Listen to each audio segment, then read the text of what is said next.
Josephine Vale did not cry when Selina Marsh set her belongings on the front steps in the rain. She stood very still on the gravel drive of Callaway House, with her hands folded over the swell of her belly, and watched a housemaid carry out the last of her gowns. They called her the discarded wife. They called her an inconvenience the Duke had outgrown. They called her, within her own hearing, a woman who had overstayed her welcome in a house that was never truly hers. Josephine unhooked the ring of household keys from her waist, the same keys she had carried for 3 years, the keys to the still room, and the linen press, and the wine cellar, and the nursery that was not yet finished.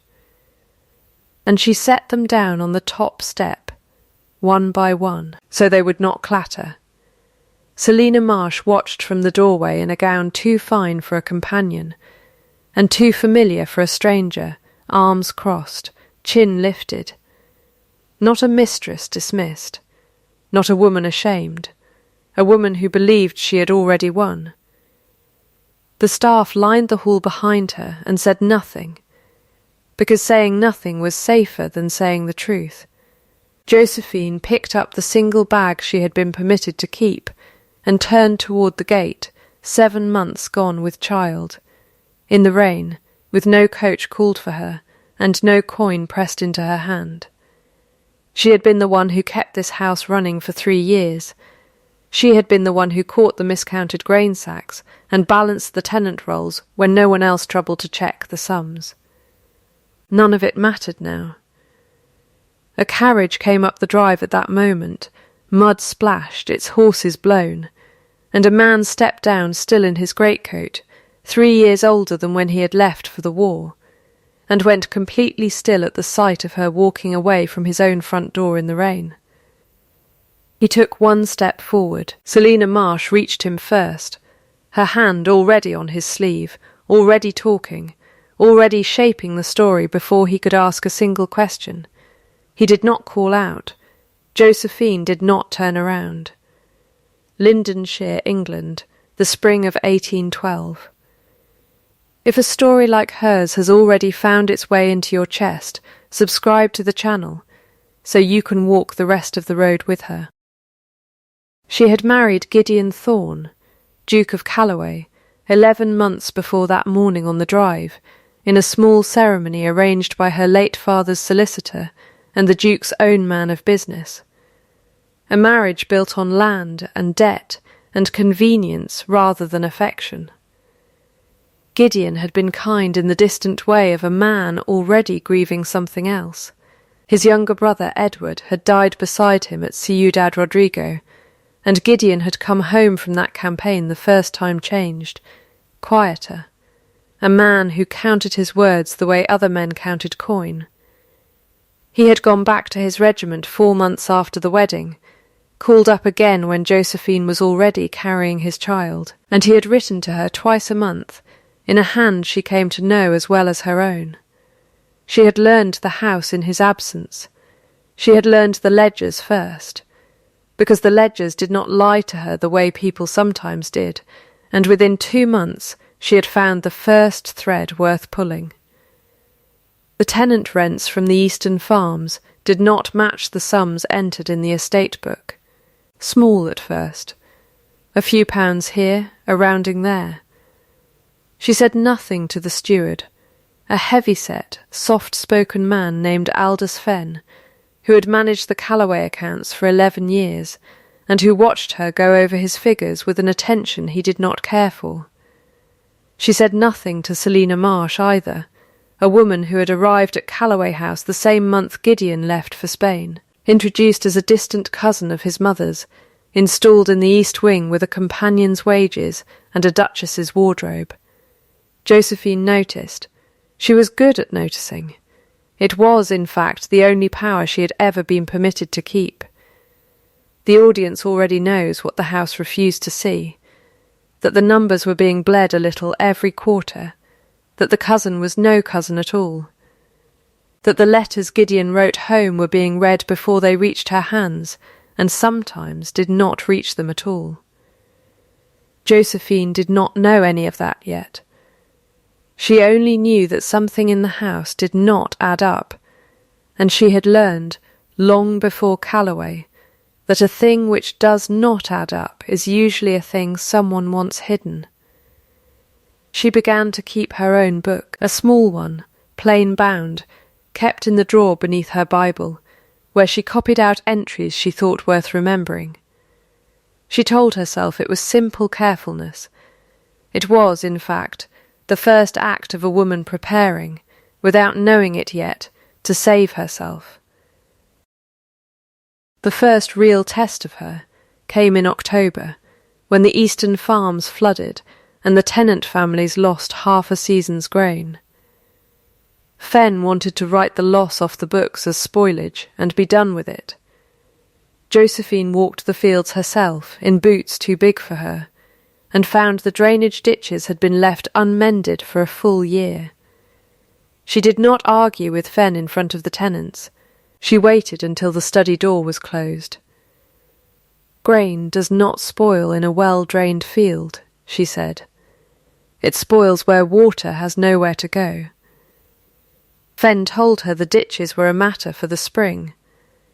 She told him the tenants would starve before spring arrived. He said the decision was not hers to make. She said she would write to the Duke herself and let him decide. Fen's face did something small and careful at that, a flicker she filed away without understanding it yet. The ditches were cleared within the week, paid for out of funds Fen claimed did not exist until she produced the line in the book where they did. It was a small victory. It was also the first time anyone at Callaway House looked at her the way one looks at a person rather than a fixture. Mrs. Oakes, the widow who ran the dairy on the estate's northern edge and supplied the house with butter and cheese, told her plainly over the kitchen table one evening that the tenants had started calling her the Duchess who counts. "There are worse things to be called," Josephine said. "There are," Mrs. Oakes agreed. "Being unseen is one of them." Gideon's letters that autumn grew shorter, then stranger, mentioning things Josephine had never written to him. He thanked her for a shawl she had not sent. He asked after a cousin of his she had never met in person, as though Josephine had written fondly of her. She began to understand, slowly, that her letters were not the only ones arriving at his tent, and that his were not always the ones reaching her hands untouched. She said nothing of this to anyone but her private book. In November, Selina Marsh began attending the parish church in a bonnet trimmed to match the Callaway livery, seated in the family pew before Josephine could reach it. The rector said nothing. The parish said nothing. Josephine sat one row back, hands folded over her belly, and let the silence around her teach her something about the house she had married into. She was not a fool. She understood, by December, that Selina Marsh wanted the pew, and the wing, and eventually the house itself, and that a woman carrying the Duke's heir was the only thing standing between her and all three. She did not run. She did not write to her father's solicitor for rescue, though he had offered it twice. "I am not leaving a house I have earned the running of," she told Mrs. Oakes, "because a woman decided she wants my chair. There is a difference between fear and caution, and I intend to be careful. Not afraid." Mrs. Oakes nodded slowly, and said that was the first sensible thing anyone in that house had said in a year. By January the discrepancies in Fen's ledgers had grown too large to explain as rounding. Josephine found an entire column of payments to a merchant in Portsmouth that matched nothing the house had ever purchased, disguised under an account labelled Household Sundries. Nearly £400 across 5 months. She copied every figure into her own book before she said a word to anyone, because she had learned by then that evidence spoken aloud without proof in hand was simply an accusation, and accusations from a woman in her position would not survive an afternoon. She confronted Fenn quietly, in the study, with her ledger open on the desk between them. "These figures do not correspond to any purchase I can find," she said. Fenn told her household accounts were complicated and beyond a woman's full understanding. She told him she had balanced her father's own accounts from the age of 14 and understood a false entry when she found one. His almost smile, if it could be called that, was not warmth. It was calculation. He told her the Duke trusted him fully, and had done for 11 years. She told him trust was not evidence, and evidence was what she intended to keep. That night she moved her private ledger from the drawer beneath her Bible to a tin box she buried, wrapped in oilcloth, beneath a loose flagstone in the physic garden she had planted along the kitchen wall, a garden of comfrey and feverfew, and lavender she tended herself because it steadied her hands to work the soil. She told no one where it was, not even Mrs. Oakes. In February, Selina Marsh moved into the rooms adjoining the Duke's own chamber, under the excuse of proximity to the nursery preparations, and the staff stopped meeting Josephine's eyes in the hallways. She understood then that the house had already decided how the story would end, and that her own version of events had stopped mattering to anyone within its walls. Gideon's letters stopped arriving altogether in March. She wrote 4 times and received nothing. She told herself it was the war, the roads, the slowness of ships, and some nights she believed it. Other nights she lay with her hand on the child moving inside her, and admitted to herself that the silence felt deliberate, engineered by someone with a reason to want her isolated. She was not wrong.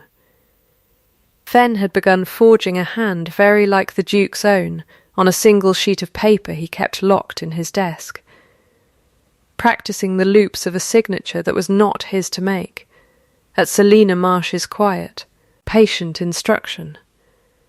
Josephine did not know this yet. She knew only that the walls of the house she had married into were shifting somewhere beneath her feet, the way ground gives way long before the structure above it shows a single crack. She kept working. She kept counting. On the last morning of March, Fenn came to her with a letter bearing the Duke's seal, and told her, without meeting her eyes, that His Grace's wishes regarding her situation had changed considerably, and that a carriage would not be provided.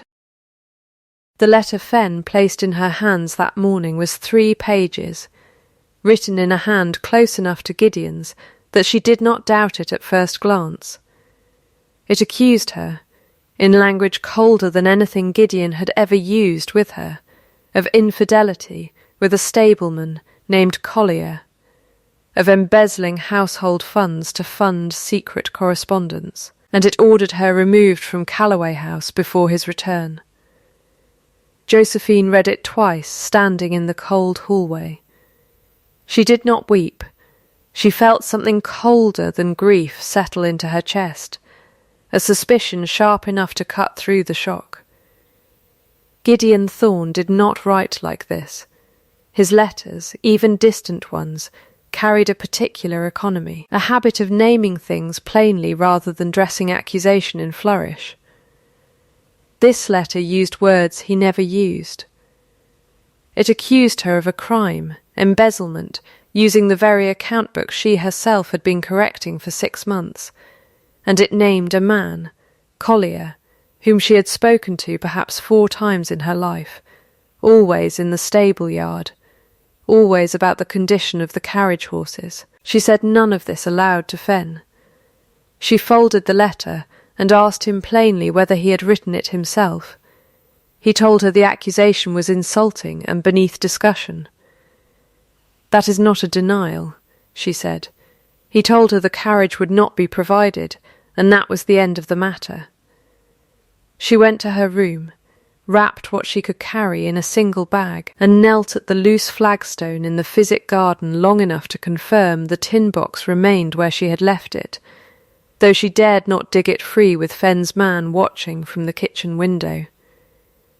She would come back for it. She promised herself that, kneeling in the cold dirt with her hand pressed flat against the stone, the way she had learned to press her hand flat against any surface when she needed to stay steady rather than shake. Selina Marsh watched her walk out through the front door 2 hours later, with something close to satisfaction on her face, though Josephine noted, even then, a flicker of something less certain beneath it. The look of a woman who has won a battle she is not entirely sure she was owed. Mrs. Oakes took her in that same evening without a single question asked beyond whether she needed a doctor sent for. Josephine told her everything over a pot of tea gone cold between them. Mrs. Oakes listened all the way through and then said only, "You will stay here as long as you need, and you will pay me back in accounts, because my own books have not balanced since my Thomas died." It was not charity. It was an exchange, plainly named, and Josephine took it because she understood the difference. She would not accept rescue. She would accept work. 6 weeks later, in the dairy's back bedroom, with a midwife from the next parish and Mrs.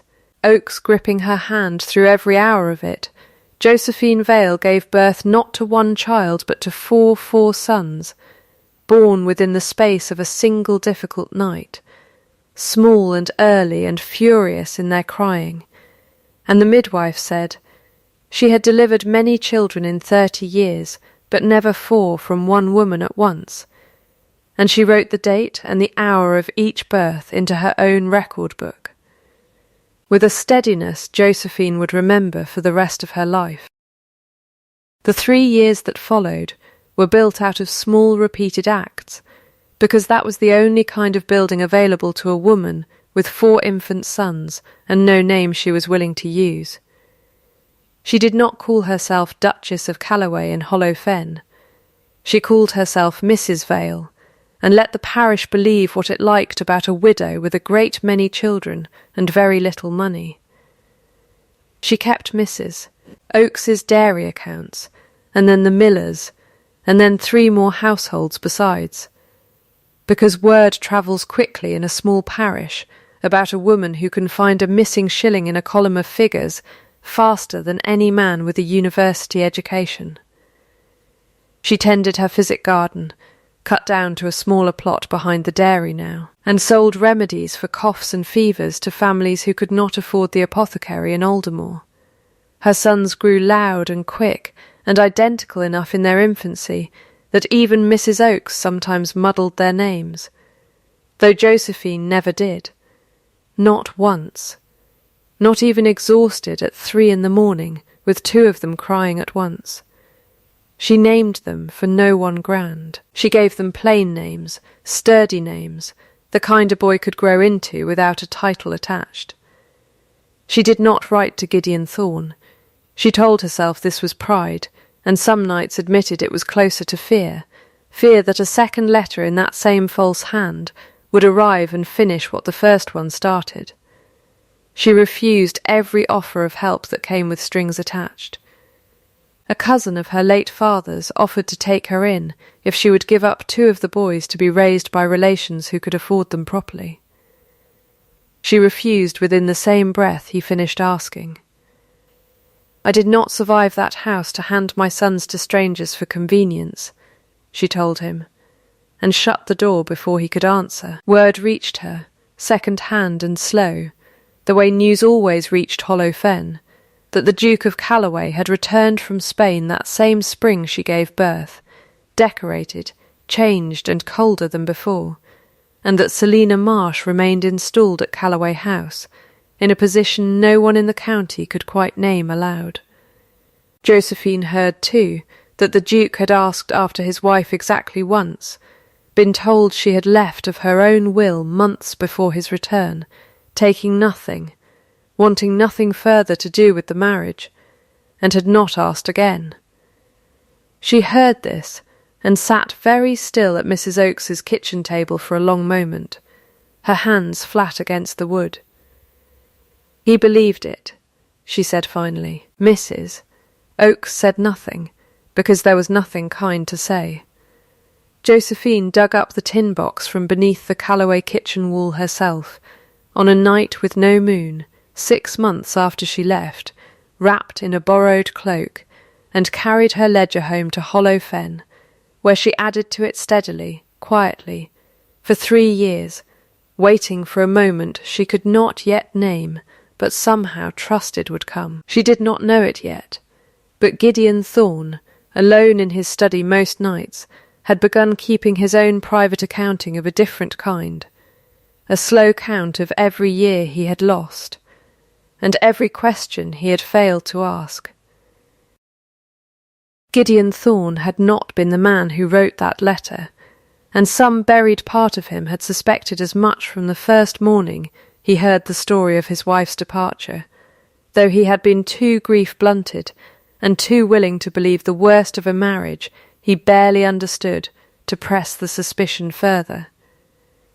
He was not cold. He was tired, in the particular way of a man who had watched his brother die beside him and come home to find the one steady thing he trusted, a wife who counted his household's coin honestly while he was gone, apparently gone herself, taking nothing, leaving no letter of her own.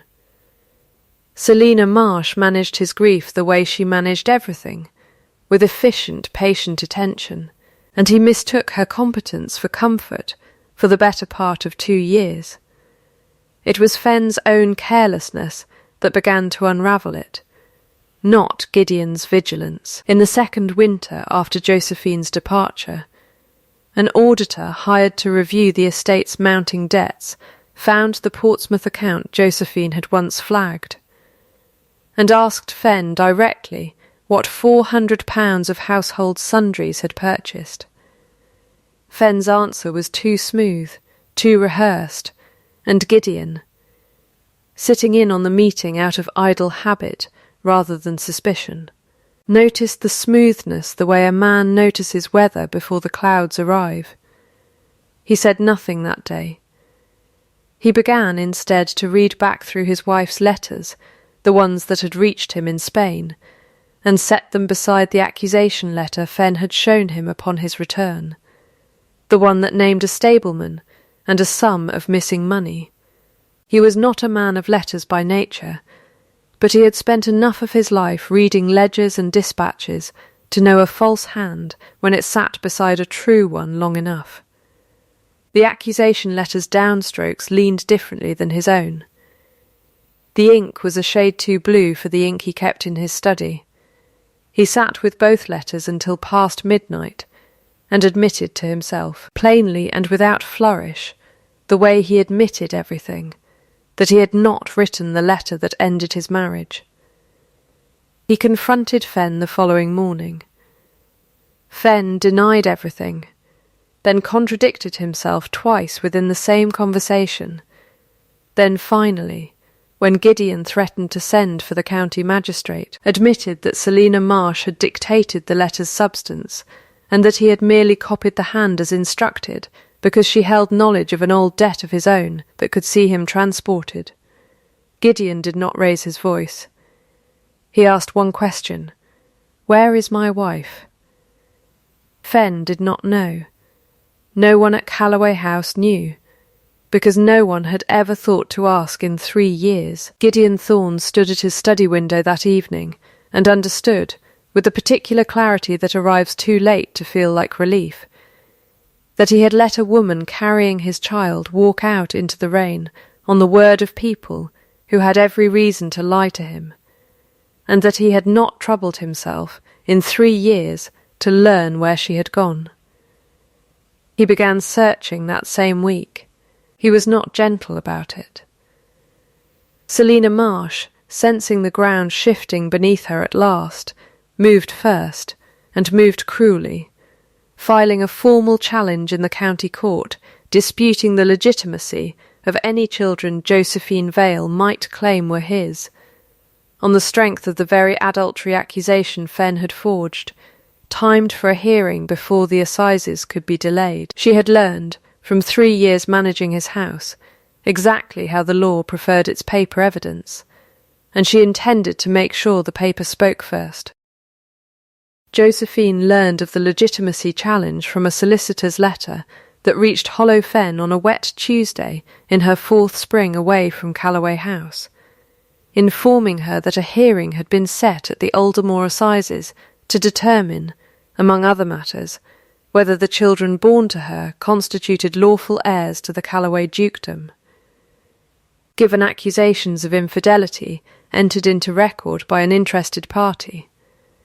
She read the letter twice at Mrs. Oakes's table, and for the first time in 3 years she allowed herself exactly 10 seconds of stillness before she stood and began pulling her tin ledger from its shelf.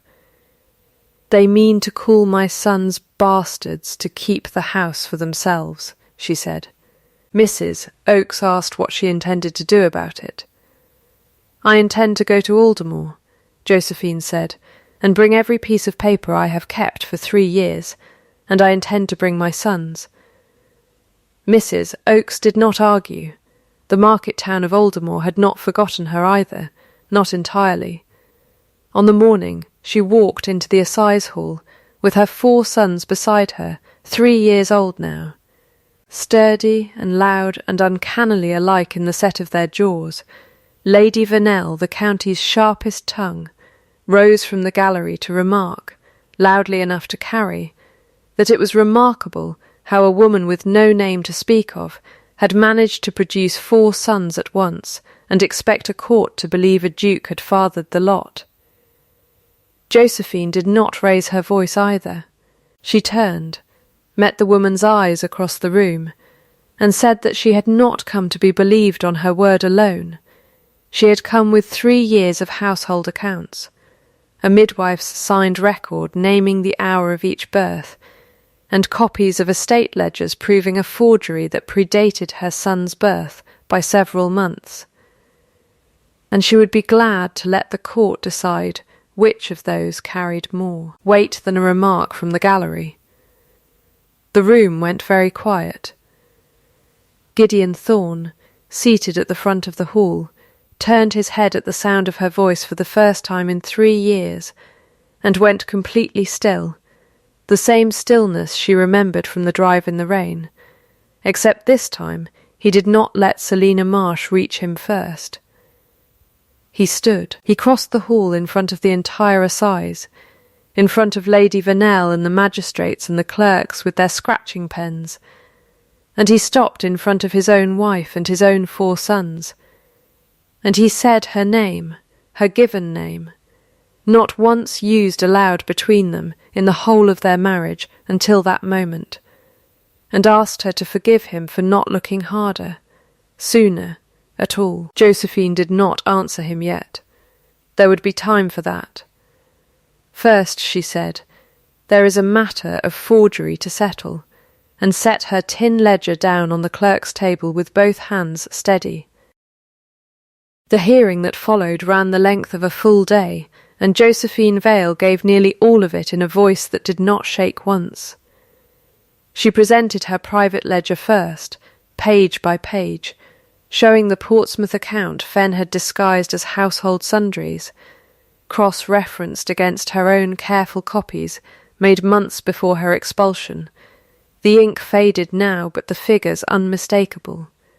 She presented the midwife's signed record, dated and witnessed, establishing that her sons had been born a full 9 months, and 1 week after the last occasion Gideon Thorne had taken leave to visit Callaway House before his final deployment, a date confirmed independently by the regiment's own muster records, which Gideon himself had thought to request the moment he understood what the hearing would demand of her. She presented the accusation letter itself, laid beside 3 genuine letters in Gideon's own hand, borrowed from his study, and asked the court's clerk, a man with ink permanently staining 2 fingers of his right hand, to examine the slant of the downstrokes and the colour of the ink under the window light. The clerk confirmed what Gideon had already seen at midnight months before. The letter was a forgery. Aldous Fenn, called to answer for the ledger discrepancies and the false hand, broke within 20 minutes of questioning, weeping, blaming Selina Marsh for the whole of it, confessing to skimming Callaway funds for 11 years, and forging the letter at her direction to protect himself from exposure. Selina Marsh, when her turn came, did not weep. She stood very straight, and said only that she had done what any woman does who has been promised a future and watched it threaten to slip away, and the hall was quiet enough afterward that everyone heard Josephine's response, spoken not with triumph but with something closer to weariness. "That is not an excuse," she said. "That is simply an explanation, and the two are different things." Justice Kerr, presiding, did not sentence Selina Marsh to prison, weighing her limited direct forgery against Fenn's clearer guilt, but he stripped her of any claim on the Callaway household and ordered her removed from the county within the month. A quiet, unspectacular ending for a woman who had spent 3 years building a much louder one. Fenn's fate was harsher, his 11 years of theft leaving him little room for mercy, and he was committed for trial on the criminal charge separately. The legitimacy challenge itself was dismissed within minutes once the forgery stood proven. The 4 boys declared, on the strength of Josephine's own paper trail, the lawful sons and heirs of Gideon Thorne, Duke of Callaway. The eldest of them, not yet old enough to understand what a dukedom was, tugged on his mother's sleeve in the sudden quiet after the ruling, and asked, in the plain voice of a 3-year-old, whether they could go home now. Josephine looked at Gideon across the width of the assize hall before she answered. "That," she said, "depends a great deal on what home means now." They did not marry again, because they had never stopped being married, not in the eyes of the law nor in the parish register still kept at Callaway's own church. But Gideon Thorne asked her, that same evening, in the quiet of Mrs. Oakes's kitchen, with 4 small sons finally asleep in a row of borrowed cots, whether she would come home as his wife in truth this time. Not as an arrangement built on land and convenience, but as a woman he had finally, fully seen. He told her he loved her plainly, without ornament, the way he said everything that mattered to him, and admitted that he had spent 3 years mistaking silence for peace, instead of asking the harder questions that might have found her sooner. Josephine did not answer at once. She had learned, in 3 years of counting her own coin and tending her own garden, that she did not need Callaway House, and she told him so honestly, sitting across the table from him, with her hands loosely folded rather than pressed flat. Because for the first time in a long while she did not need to hold herself so carefully still. "I am not coming back because I have nowhere else to go," she said. "I have somewhere else to go. I have built it myself. If I come back, it will be because I choose to, and because you intend to see me the way you are seeing me right now. Every day after this one, not only when a courtroom forces the truth into the light." Gideon reached across the table and took her hand, not urgently, simply and steadily, and told her that was the only way he wanted her to come at all. She came home 3 weeks later, once Mrs. Oakes's dairy accounts were settled properly, and the Physic Garden's roots transplanted with care into Callaway's own soil. The years that followed unspooled the way years do when a house finally stops holding its breath. Josephine took the estate's account books back into her own hands within the month, and Callaway's tenant rolls balanced for the first time in a decade. She turned the old dower house, empty since Selina Marsh's removal, into a school for the estate's children and the sons and daughters of the tenant farms, teaching sums and letters and, for the older girls who wanted it, enough bookkeeping to manage a household or a farm of their own one day. She kept her physic garden growing along the school's south wall, and trained 2 of the parish's widows in its use, so the remedies would not depend on her alone. Lady Vernell, of all people, wrote a stiff, awkward letter of apology 2 years on, after her own daughter fell gravely ill, and the physic garden's remedies, prepared by Josephine's own hand, brought the child through a fever the Aldermore apothecary had given up on. Josephine forgave her plainly, without making a performance of it, because forgiveness offered as a performance was not forgiveness at all. Selina Marsh was heard from only once more, a brief letter from abroad years later, containing nothing but a single line of apology Josephine chose to believe was sincere, and never answered, because some doors are better left closed gently rather than slammed. Her 4 sons grew loud and sturdy, and entirely their own people, the eldest already walking the eastern fields, with his father learning the drainage ditches by name, the way his mother once had. Josephine Vale, Duchess of Callaway in name, and now, finally, in the fullest sense of the word, stood in her physic garden one evening years later, hands loose at her sides, and thought that she had never once needed the title to know who she was. She had simply needed someone, eventually, to see it too. That was the whole of it. And it was enough. And it was everything. If any part of Josephine's ledger, her garden, or the morning her 4 sons walked into that courtroom together stayed with you, that is exactly why these stories get told. Subscribe to the channel so you never miss the next woman who refuses to be written out of her own life. And tell me in the comments honestly, which moment landed hardest for you? The keys set down on the step, the letter compared beside the window light, or 4 small boys tugging their mother's sleeve and asking if they could go home now. I read every one of them, and I want to know how far a story like this one travels, and from what city you're watching it. Another woman is waiting for her turn to be seen. I'll see you in the next one.